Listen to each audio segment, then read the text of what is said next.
हलचल भरे गांव के धूल भरे कोने में करिश्मा अपने पिता दीपक के साथ रहती थी।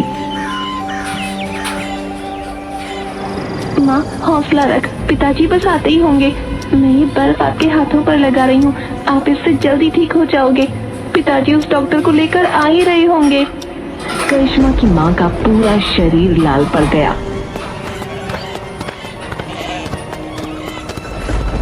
बेटी हटो, डॉक्टर साहब आ गए हैं। इस बीमारी का तो कोई इलाज नहीं है। आपके घर में ना कूलर है और ना ही ठीक से काम करने वाला पंखा। इनको असल में हीट अटैक आया है। इस बीमारी का कोई अंत नहीं। गर्मी से पूरा शरीर तपने लगता है। और कुछ ही पलों में गर्मी के कारण तड़प तड़प कर करिश्मा की माँ ने अपनी आखिरी सांस ली। अब आई एम सो सॉरी, अब ये जा चुकी है। पिताजी, माँ हमें छोड़कर चली गई। वो गर्मियाँ करिश्मा और उसके पिता को जीवन भर याद रहेंगी। और तब से ही करिश्मा अपने पिता के साथ अकेले रहने लगी। करिश्मा के पिता मजदूरी किया करते थे और जो भी रूखा सूखा होता था वो खाकर अपना गुजारा करते थे। अब तो धीरे धीरे ठंड खत्म हो रही है और गर्मियों की शुरुआत होने वाली है। गर्मियाँ शुरू होने से पहले ये पतझड़ का मौसम कितना अच्छा लगता है ना। एक बगीचे में बैठकर ईशा और करिश्मा बातें कर रहे थे।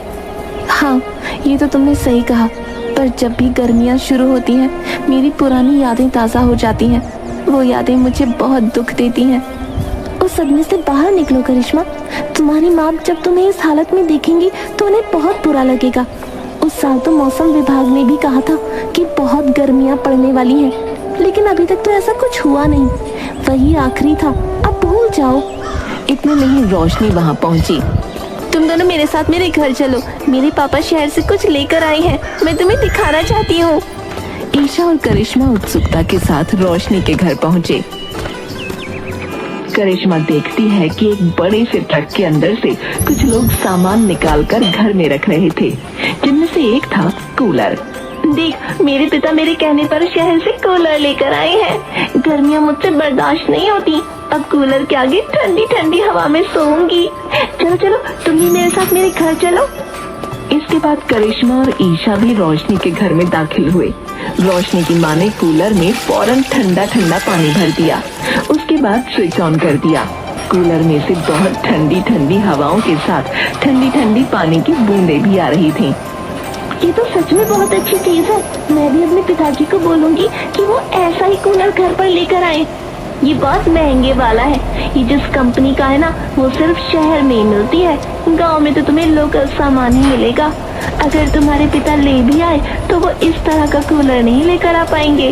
और करिश्मा, तुम्हारे पिता, वो तो कूलर खरीद ही नहीं पाएंगे। जितना मजा उठाना है ना, यही उठा लो। ये सुनकर करिश्मा का मन उदास हो गया। कुछ ही देर बाद दोनों सहेलियां अपने अपने घर लौट आईं। करिश्मा केवल उस कूलर के बारे में सोच रही थी। सही तो कह रही थी रोशनी, हम लोग बहुत गरीब हैं।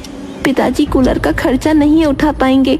ये सब मैं क्या सोच रही हूँ, जाकर खाना बना लेती हूँ। करिश्मा फौरन किचन में खाना बनाने चली गई। करिश्मा का घर बहुत टूटा फूटा था। बरसात में छत से पानी गिरता था और गर्मियों में दीवारों की रेत झरझर कर जमीन पर गिरा करती थी।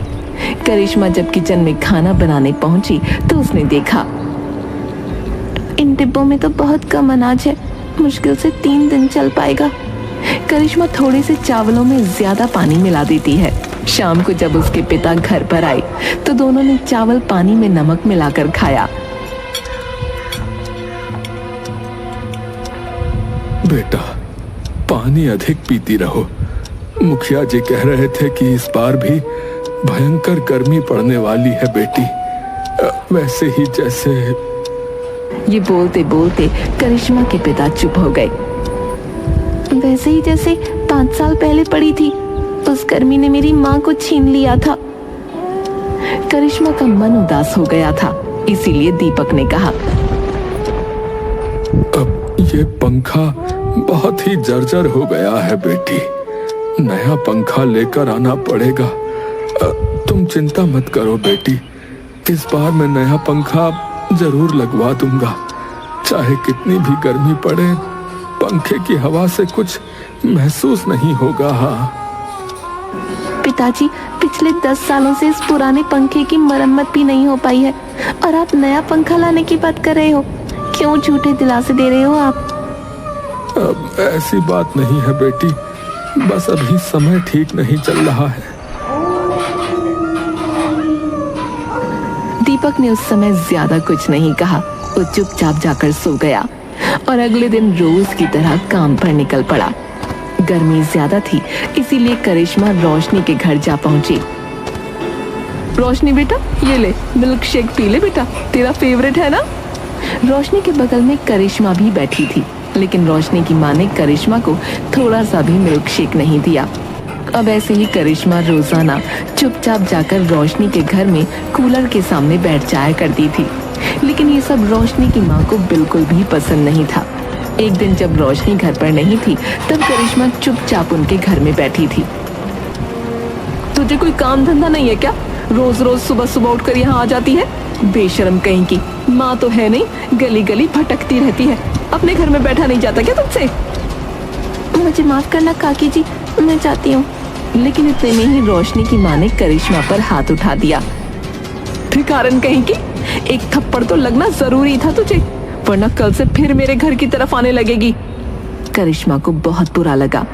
अपनी आंखों में आंसू भरकर वो चुपचाप वहां से चली गई।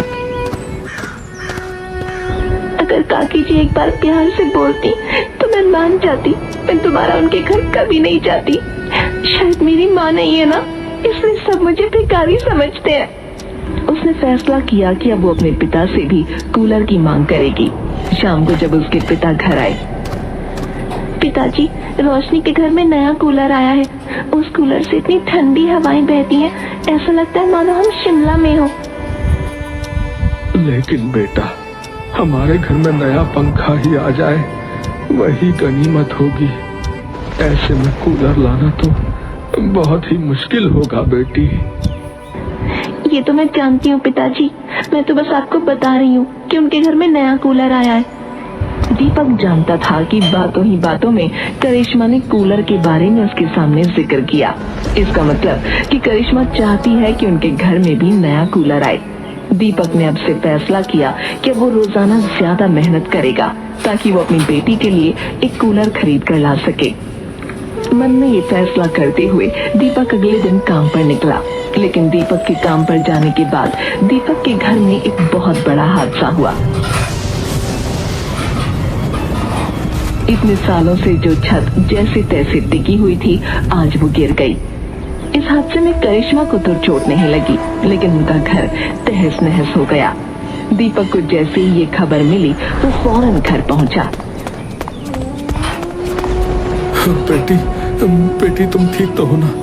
तुम्हें कुछ हुआ तो नहीं? मैं तो ठीक हूँ पिताजी, लेकिन सर पर छत का ही सहारा था, अब तो वो भी गिर चुकी है। बारिश और धूप से अब कैसे बचा जाएगा? अब तो गर्मियाँ भी शुरू होने वाली हैं। करिश्मा और दीपक अंदर से टूट चुके थे। अब उनके सर पर छत भी नहीं बची थी। दीपक जमींदार से थोड़े पैसे और उधार लेकर घर की मरम्मत करने का फैसला करता है।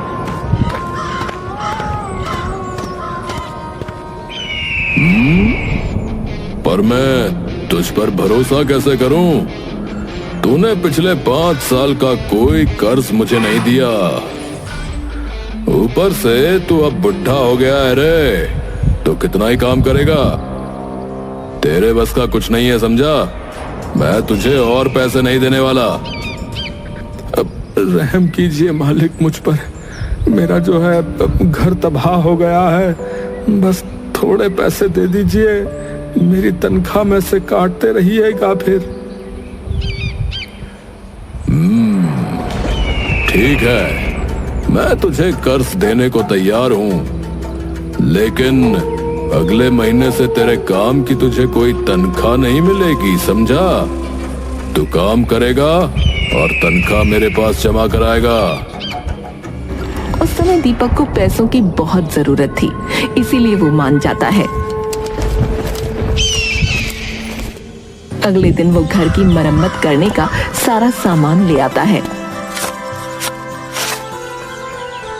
2 दिन बाद उसका घर रहने लायक बन गया। दीपक के पास बहुत कम पैसे बचे थे। वो इतने पैसे लेकर बनिए की दुकान पर चला जाता है, लेकिन तभी उसने देखा कि सड़क के किनारे झाड़ियों के पास एक टूटा फूटा कूलर रखा था। उस कूलर में चारों तरफ जंग लगी हुई थी। न जाने क्यों दीपक का मन उसे उठाकर घर लाने को किया। दीपक बहुत उत्सुकता से वो कूलर अपने कंधे पर उठाता है और अपने घर की तरफ चल पड़ता है। बिटिया रानी, बाहर आओ, देखो मैं क्या लाया हूँ। करिश्मा बाहर निकली तो देखती है कि एक टूटा हुआ कूलर जिसमें जंग लगी हुई थी उसके पिता अपने कंधे से नीचे उतार रहे हैं। पिताजी, ये कहाँ से मिला आपको? ये मुझे सड़क के किनारे से मिला बेटी। पता नहीं ये ठीक है भी कि नहीं। इसकी सफाई करके देखते हैं।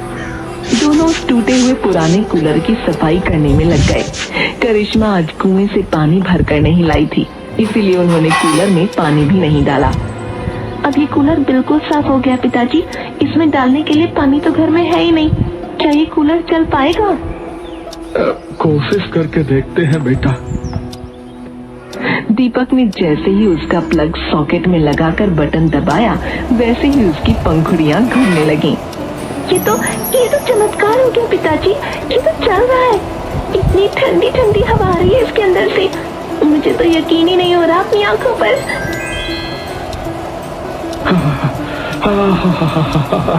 अरे वाह वाह वाह वाह, इतनी ठंडी हवा।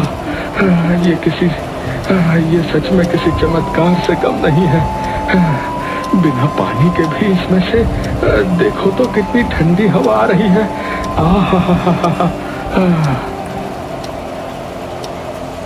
इतने में ही लाइट चली गई। करिश्मा को लगा कि अब ये ठंडी हवा का आनंद बंद हो जाएगा, लेकिन लाइट जाने के बाद भी वो कूलर चल रहा था। ये तो चमत्कार है। बिजली तो जा चुकी है, लेकिन बिना बिजली के भी ये कूलर चल रहा है। लगता है बेटी ये बहुत ही ज्यादा पुराना है, तो शायद इसीलिए सिर्फ इसकी पंखुड़ियां घूम रही होंगी। लाइट चली गई है तो लगता है थोड़ी देर में बंद हो जाएगा। पिता के कहने के कुछ देर बाद ही वो कूलर बंद हो गया। मुझे बहुत ज्यादा खुशी हो रही है पिताजी कि हमारे घर भी कूलर आ गया। मैंने तो कभी सपने में भी नहीं सोचा था। ये तो बहुत अच्छा हुआ। अब मैं बहुत ज्यादा खुश हूँ। लेकिन खुशी खुशी में तो मैं भूल ही गई कि पिताजी आप तो बनिया की दुकान पर गए थे ना, दाल चावल लेकर आए हो। वो बेटी, दाल चावल वाले पैसों से तो मैं इस कूलर की मरम्मत करने के लिए कुछ सामान ले आया था, लेकिन कूलर को तो मरम्मत की जरूरत पड़ी नहीं और पैसे जो है वो भी बर्बाद हो गए। रुको, मैं ये सामान वापस करके दाल और चावल लेकर आता हूँ। ये कहता हुआ दीपक घर से बाहर गया। तब तक करिश्मा भी सोचती है कि वो कूलर खोलकर कूलर के अंदर से सफाई कर ले। वो जैसे ही कूलर के दोनों ढक्कन खोलती है, वो देखती है कि अंदर दाल और चावल रखा हुआ था। करिश्मा डर के मारे कदम पीछे ले लेती है। ये कैसे संभव है? मैंने दाल चावल का जिक्र किया और इसके अंदर दाल चावल, ये कैसे हो सकता है? करिश्मा दाल चावल निकाल कर किचन में ले गई और अपने पिता के लिए खाना बनाकर तैयार किया।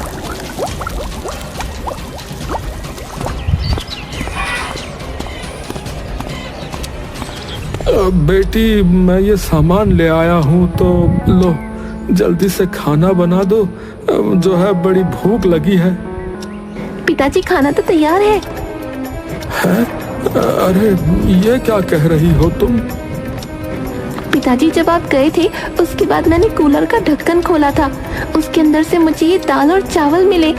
यकीन तो मुझे भी नहीं हुआ कहीं इसमें पहले से दाल चावल मौजूद तो नहीं थे। क्या पता हमारा ध्यान न गया हो। पिता फौरन कूलर के पास पहुंचा और उसने कहा, 2 गिलास जो है ठंडी ठंडी शिकंजी। हाँ।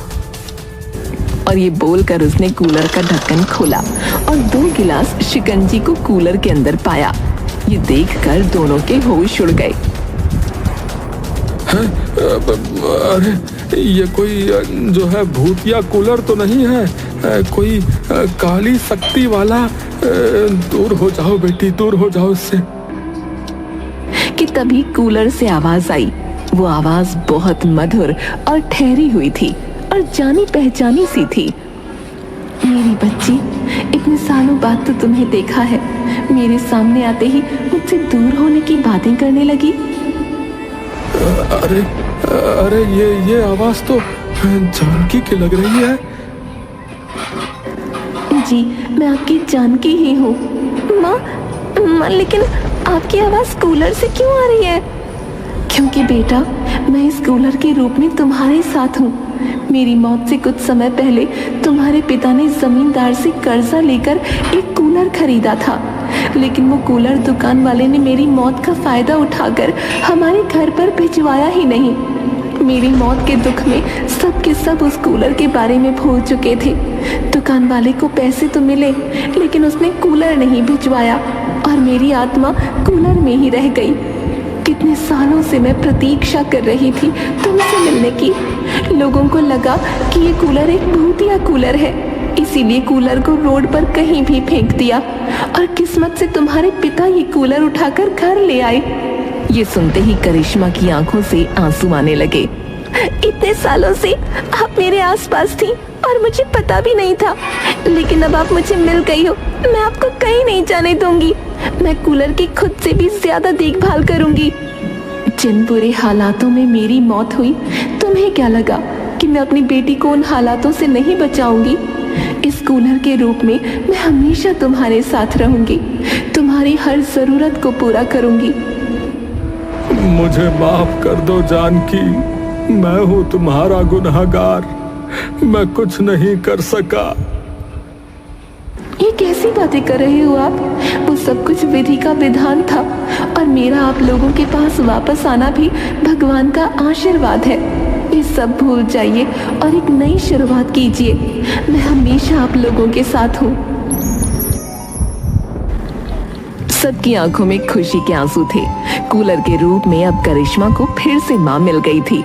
करिश्मा की माँ कूलर के रूप में करिश्मा और उसके पिता की सारी इच्छाओं को पूरा करती थी। उस जादुई कूलर ने दीपक को ढेर सारे पैसे दिए।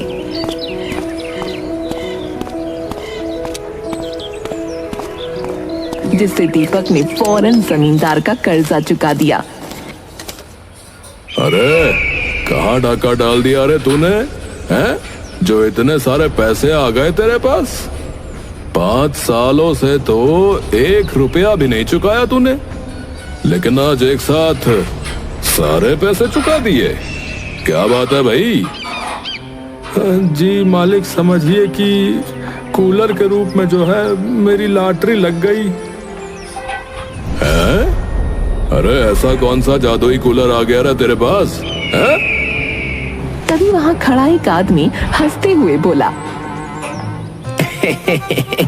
अरे तुम उस कूलर की बात कर रहे हो क्या? वो कबाड़ा कूलर, उसी की ना?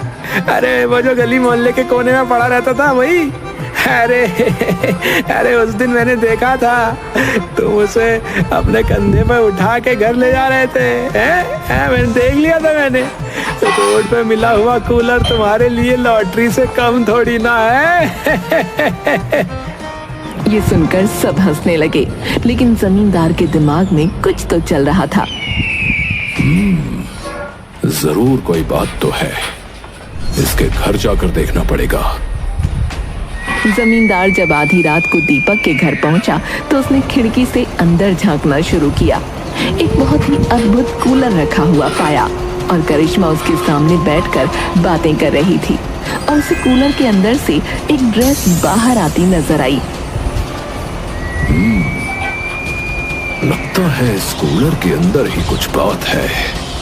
जमींदार सबके सोने का इंतजार करता है। सबके सोते ही वो उस कूलर को चुराने के लिए चुपके से उनके घर में दाखिल हुआ।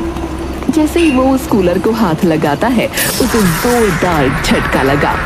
जमींदार की चीखने की आवाज सुनते ही सब जाग गए।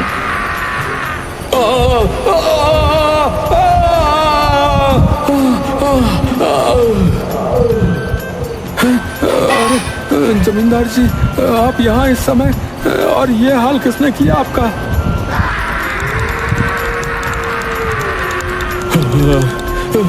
अरे तुम्हारा ये भूतिया कूलर, अरे तुम्हें ही मुबारक हो। आज के बाद तुम मेरे आसपास भी मत भटकना बता रहा हूँ। इतनी जोर से करंट मारा है इस कूलर ने तो मेरा तो हाथ ही नहीं हिला। मैं जा रहा हूँ, अब मैं कभी वापस नहीं आऊंगा यहाँ।